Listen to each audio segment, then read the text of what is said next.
3 años, y a veces pues se arrancan a cantar los del coro, están por aquí, que hay que decirlo también, aunque sean libertarios, un poco de orden en ese sentido no está mal, y a veces se arranca también alguna persona porque quiere decir alguna cosa y es el momento para que lo pueda hacer. En cualquier caso, por organizar algo, ya que estamos todos aquí, que si nos parece que andamos un poco perdidos, ya que ha venido nuestro amigo Julián Casanova, todos lo conocéis, y creo que, vamos, no podíamos tener mejor día para este momento, este lugar, y como un colofón perfecto para el día de hoy. Así que una palabra a Julián, que nos cuente alguna cosa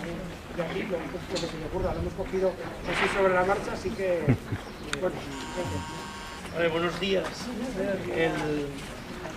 Cuando se hizo el memorial a las víctimas, era el reconocimiento a aquella humillación sufrida durante tanto tiempo por las víctimas de los militares rebeldes, falangistas y después del franquismo. Se decidió también que en el cementerio se hiciera unos lugares de memoria, que explicaran la conexión entre el pasado y el presente, y que, como ha pasado en toda Europa y en todos los sitios con pasados traumáticos, fueran de educación para las generaciones futuras. Las generaciones futuras pudieran ver allí explicado, con un texto, qué es lo que se conmemora allí y por qué las generaciones en las democracias tienen que recordar estos pasados traumáticos de esta forma. Y el primer lugar de memoria, daba la casualidad que se conservaba, era la tapia del cementerio, que extramuros, a partir de julio del 36,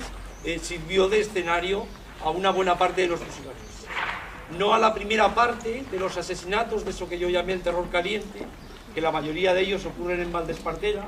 pero sí a una buena parte de los que, incluso algunos de ellos pasando por juicios sin garantías previas, en un rito que describe muy bien el capellán de la cárcel de Torrero, Conversindo de Estella, los sacaban de la cárcel, esa cárcel inaugurada en 1928,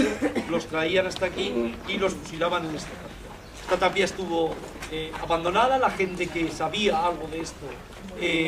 conocía esta tapia y venía de alguna forma a honrar a sus muertos. ¿Dónde se llevaron todos estos fusilados? Los llevaron a unas grandes zanjas que abrieron, que si veis en el cementerio, en la parte opuesta del cementerio, en franjas de 500 metros por 4 y 2 de anchura, y allí estuvieron enterrados todos los restos que se llevaban de aquí en aquellas zanjas. Encima incluso se construyeron nichos, y solo gente que lo sabía, y fundamentalmente de unos pueblos de la ribera de Navarra y de La Rioja, que habían enterrado allí a unos familiares suyos, pidieron al último alcalde merino franquistas exhumar los restos, y cuando exhumaron los restos ellos pensaban que iban a estar solo algunos de ellos, y estaban todos. Entonces lo que hizo en aquel momento el primer alcalde que vino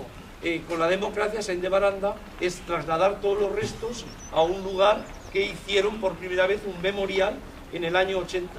un memorial que pasó prácticamente desapercibido. Hay una notita pequeña de Heraldo en aquel momento, un memorial que incluso no pasó en aquel momento por acta municipal, pero que es uno de los primeros exponentes de que había una sustancia a principios de la transición de recuerdo de las víctimas. Después la ruta acaba con la Gran Cruz de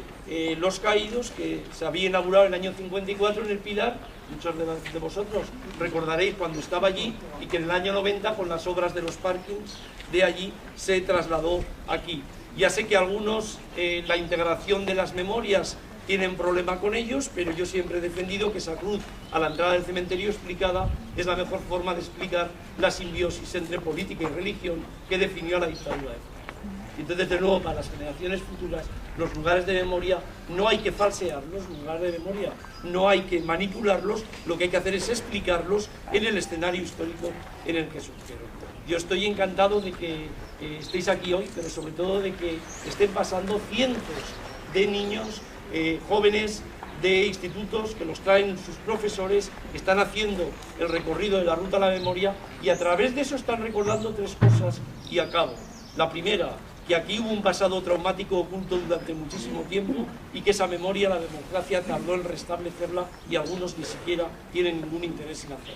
La segunda, que esa memoria corre paralela a pasados traumáticos en el resto de Europa. Aquel exterminio del contrario, de la exclusión por raza, por género, por religión, por clase, fue un elemento común en todos los sitios. Y en tercer lugar, que cuando uno quiere que la democracia, además de ir contra la corrupción, contra los poderes establecidos que actúan de una forma corrupta, cuando uno quiere que la democracia tenga una sociedad civil fuerte, el recuerdo del pasado, la negación de la violencia de esos pasados traumáticos es un hilo conductor en algunas de las democracias más avanzadas. Luego se tiene que aprender qué se ha hecho en otros sitios con los lugares de memoria, qué se hace en otros sitios con la educación y los textos, qué se hace en otros sitios con los museos. Cuando contestemos a estas preguntas, creo que desde ese punto de vista da igual perder votos que no, da igual que haya personas mediáticas que enfrente insultan a las víctimas. Lo que hay que hacer es una educación sobre los pasados traumáticos, una educación a través de la historia,